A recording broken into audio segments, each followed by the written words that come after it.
de Barbadillo. ¿A qué reglas de conducta deberá someterse el expresidente? ¿Va a tener algún nivel de restricciones? ¿Podrá hacer lo que quiera y viajar a donde quiera? Vamos a hablar de ello con Fernando Silva, abogado penalista que ya nos acompaña a esta hora de la mañana. Fernando, ¿cómo te va? Bienvenido. Gracias por estar con nosotros. ¿Cómo estás, Carlos? Muchas gracias por la invitación. A tu disposición. Fernando, ¿qué tipo de limitaciones va a tener el expresidente Fujimori? Mire, el presidente Fujimori todavía se encuentra en un proceso penal vigente, que es el proceso del tema Pativilca, y en ese proceso tiene algunas restricciones. De hecho, le acaban de imponer un impedimento de salida del país, que es una de las medidas más graves que tiene él. Y evidentemente también tenemos que él se tiene que comportar desde la sentencia constitucional que revive nuevamente el indulto otorgado por el presidente Kuczynski, como una persona pues que efectivamente está muy mal de salud y que básicamente va a su casa a descansar por la gravedad de su enfermedad, ¿no? Fernando, entiendo que en el marco del caso Pativilca esa sería la restricción más importante, pero entiendo que hay otras menores del tipo no te puedes mudar, debes ir al Ministerio Público o al Poder Judicial, tú me lo dirás, a firmar un cuaderno de visitas. Esto también está, ¿no es cierto? Sin duda, y eso lo tiene que cumplir, ¿no? Tiene que cumplir con la exigencia, que son exigencias que cada proceso en particular tiene su propia regulación. Es decir, por ejemplo, en pandemia ya no era necesario asistir a firmar un libro si no te conectabas a un sistema donde digitalmente lo hacías, ¿no? En pandemia informabas dónde estabas, Claro. probablemente hasta por el celular que tú entregabas te hacían un enlace geodésico o una ubicación y podrían saber dónde estás, ¿no? Entonces, todo eso ya va a depender de cómo se esté manejando ese proceso, qué medidas, a partir inclusive de estas normas de pandemia, se tienen que cumplir, pero el expresidente tiene que cumplir todas las medidas puestas en los procesos o en cuanto procesos se inicien. Claro. Ahora, Fernando, todo lo que me cuentas es un avance tecnológico en el Poder Judicial. Eso antes no existía. Uno tenía que ir mes a mes a firmar el cuaderno. De hecho, uno tenía que ir a hacer su cola en las audiencias, ¿no? Ahora la puntualidad es una cosa maravillosa en el Poder Judicial gracias a la tecnología. ¿Y cómo sabe el Poder Judicial que este acto se hace por primera persona y no por interpósita persona? Lo que ocurre es que entiendo que lo hacen con los sistemas de huella digital y también presencial te ven, ¿no? Te ven por la Google Meet, creo que es lo que usa el Poder Judicial. Ok. ¿Qué pasa si el expresidente Fujimori, Fernando, no cumple con las restricciones implicadas? Lo que pasa es que el expresidente Fujimori es un procesado más al día de hoy.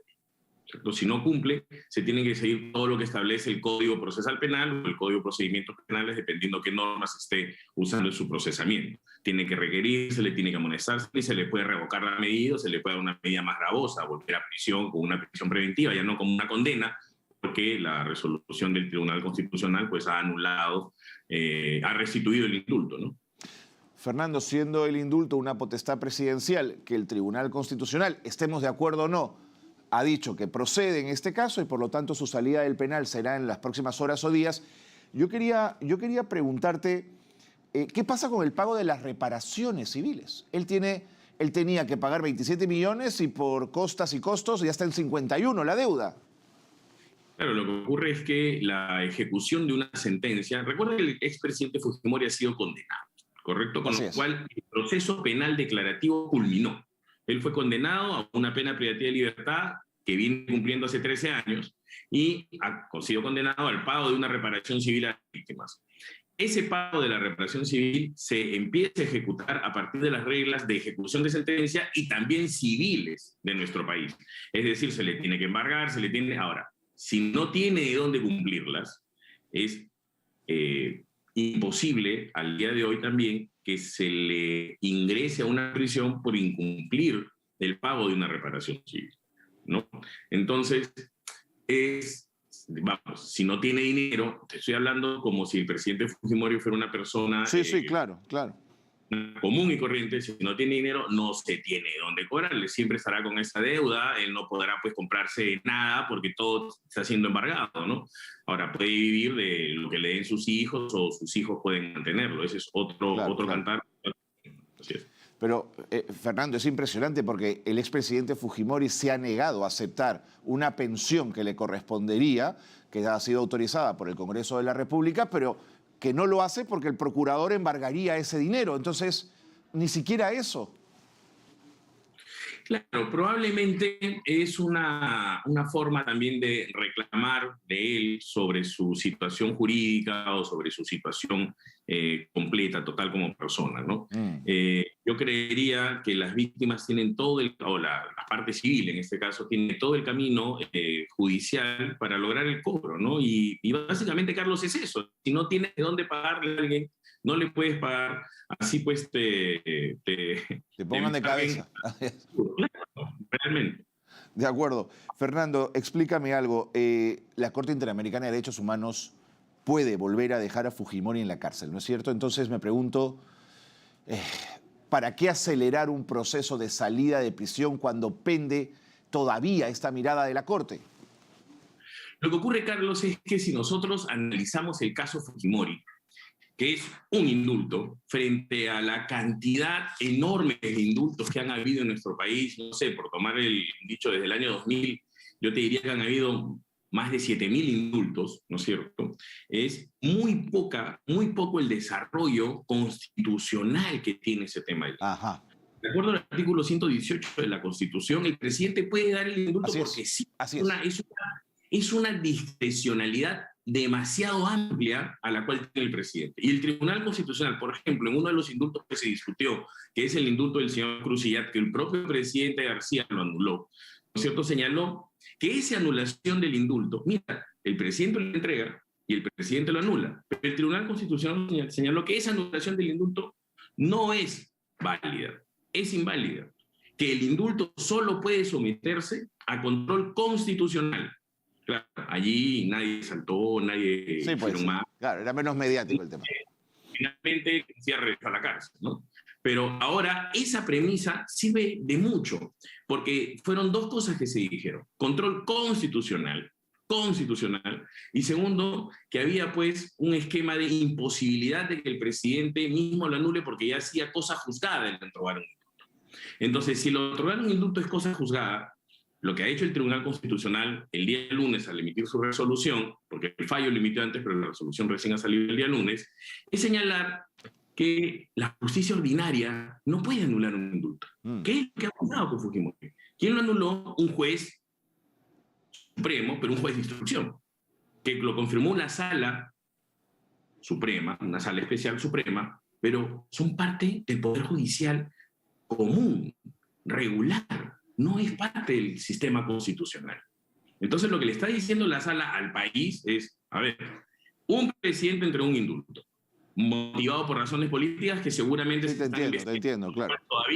Todavía no hay una resolución, ¿no es cierto? Que tenía una junta médica que podría ser cuestionable subjetivamente u objetivamente, pero eso está dentro del ámbito por completo y discrecionalidad de un presidente de la República conforme a la Constitución.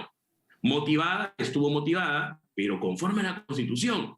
Entonces lo que está diciendo la sala, que es lo que la gente no quiere leer, es no puede anularse un indulto por el Poder Judicial. No se puede hacer. Lo tiene que hacer el Tribunal Constitucional. ¿Qué nos está diciendo? Vengan al Tribunal Constitucional y díganme a ver si es que la resolución del indulto del Pedro Pablo Kuczynski fue motivada o no fue motivada. Fernando, pero bajo ese mismo razonamiento jurídico, los pactos internacionales suscritos por el Perú tienen rango constitucional. Por lo tanto, lo que diga la Corte Interamericana de Derechos Humanos es ley para el Perú. En principio sí, conforme al artículo 3 de la Constitución, pero recuerda que tenemos que agotar la vía previa acá. Y acá no ha habido un agotamiento de la vía previa. Ese es un buen punto. Lo que está haciendo el Tribunal Constitucional es, el presidente Pedro Pablo Kuczynski ordenó un indulto. A nadie de los miembros del Tribunal Constitucional le han consultado si ese indulto es constitucionalmente válido. Ok. Fernando, me tengo que ir, pero quiero hacerte una última pregunta que tiene que ver quizás con un tema más de fondo.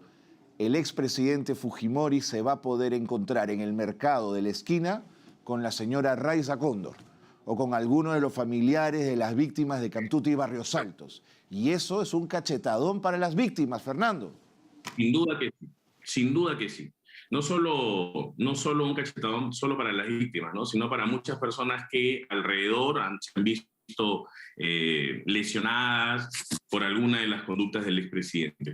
Lamentablemente, Carlos, el indulto presidencial, que es una cosa que yo creo que no debe existir en la Constitución, correcto, lo permite, ¿no? Lamentablemente lo permite. Fernando, te agradezco muchísimo. Comprando, ¿no? Te agradezco muchísimo, sobre todo por la claridad y la precisión con la que nos has podido ayudar en torno a estos temas. Muchísimas gracias, Fernando. Un abrazo. Un placer, Carlos. Gracias. Fernando Silva, abogado penalista, ahí lo han visto, ha puesto también temas interesantes y debatibles en relación a lo dicho por el Tribunal Constitucional, cuya sentencia ha sido muy comentada, cuestionada por unos, apoyada por otros.